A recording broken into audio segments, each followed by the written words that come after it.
Police एहलकार शहीद थी वियो आहे। इन हवाले सां वधीक तफ़सील ॿुधाए रहियो आहे शहदाद कोट में मौजूद महिरबानी टीवी जो रिपोर्टर समीर खल। जी समीर, छा तफ़सील इन हवाले सां? जी सादिया, शहदाद कोट वेझो हथियारबंदनि जी फायरिंग में एक हेड कांस्टेबल शहीद थी है, जगह जख्मी थी गयो है।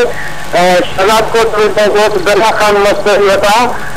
पुलिस मोबाइल से मौजूद जो अहलकार हुआ उन्होंने जो मोटरसाइकिल सवार टे हथियारबंद उन्होंने से रोके चेकिंग करने की कोशिश कई।